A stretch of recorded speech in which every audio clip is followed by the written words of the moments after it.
JNU में एक बार फिर उमर खालिद के समर्थन में नारे लगे हैं, लेकिन सवाल यहां सिर्फ समर्थन का नहीं है, बल्कि इससे बड़ा सवाल यह है कि जेएनयू में आखिर बार बार ऐसे नारेबाजी क्यों होती है। प्रधानमंत्री नरेंद्र मोदी और गृह मंत्री अमित शाह के खिलाफ कब्र खुदेगी जैसे नारे क्यों लगाए जा रहे हैं। सत्ता से सीधी टक्कर लेने की इतनी बड़ी आवाज आखिर जेएनयू से ही क्यों उठती है? इसके पीछे क्या बड़ी वजह है? क्या ये सिर्फ छात्र आंदोलन है या इसके पीछे कोई गहरी राजनीति सोच और नाराजगी छुपी है? और ये नारे बहुत दिनों बाद फिर से लग रहे हैं, क्यों? चलिए इस वीडियो में जानते हैं कि ये नारे क्यों लगे और वजह क्या है, किसके समर्थन में ये नारे लगे और जेएनयू बार बार देश की राजनीति के केंद्र में क्यों आ जाता है। 5 जनवरी यानी कल ही जेएनयू कैंपस में छात्रों ने एक विरोध प्रदर्शन किया। इस प्रदर्शन के दौरान कुछ छात्रों ने ऐसे नारे लगाए जिसमें प्रधानमंत्री नरेंद्र मोदी, गृह मंत्री अमित शाह और उद्योगपति गौतम अडानी के नाम लिया गया, जिसे आप लोग सुन सकते हैं।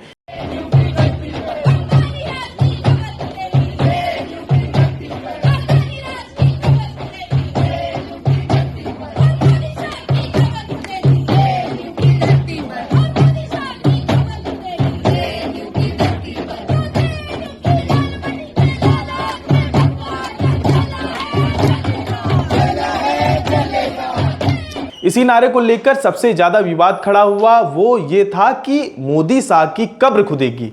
इस नारे का वीडियो सोशल मीडिया पर वायरल होते ही बीजेपी ने कड़ा विरोध जताया।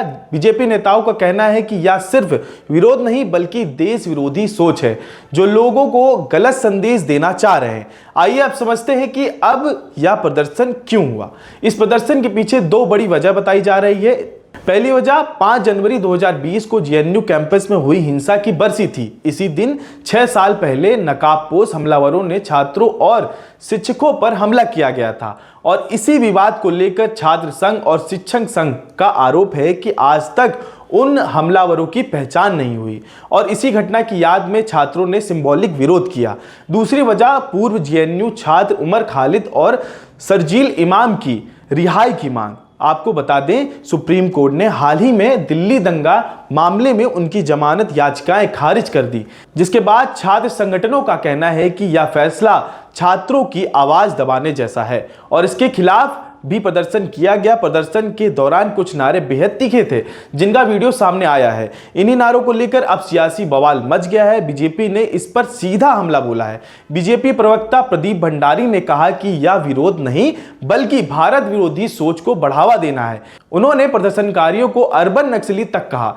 दिल्ली सरकार के मंत्री कपिल मिश्रा ने भी सोशल मीडिया एक्स हैंडल पर लिखते हैं कि सांपों के फन कुचले जा रहे हैं, सपोले बिलबिला रहे हैं। उन्होंने आरोप लगाया कि जेएनयू में नक्सलियों, आतंकियों और दंगाइयों के समर्थन में नारे लगाए जा रहे हैं। वहीं दूसरी तरफ जेएनयू छात्र संघ का कहना है कि उनके नारे सत्ता के खिलाफ राजनीति विरोध का हिस्सा है। छात्रों का दावा है कि वे लोकतांत्रिक अधिकार के तहत विरोध कर रहे हैं और उनकी आवाज को दबाया जा रहा है। इस पूरे विवाद में एक और मुद्दा भी जुड़ा। जेएनयू कैंपस की लाइब्रेरी में फेशियल रिकॉग्निशन सिस्टम और मैग्नेटिक गेट लगाने को लेकर भी छात्र विरोध कर रहे हैं।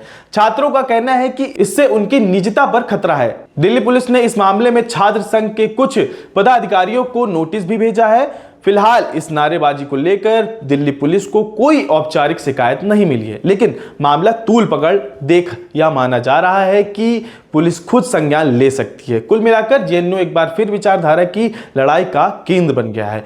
एक तरफ सरकार और बीजेपी इसे देश विरोधी सोच बता रही है, तो दूसरी तरफ छात्र इसे लोकतांत्रिक विरोध कह रहे हैं। अब देखना होगा कि इस मामले में पुलिस और प्रशासन क्या कदम उठाते हैं और क्या जेएनयू का यह विवाद आगे और बड़ा राजनीति मुद्दा बनता है या नहीं, ये आप हमें कमेंट में बता सकते हैं। मिलते हैं अगली बड़ी खबर के साथ। मैं सिद्धार्थ, संवाद लाइव। धन्यवाद।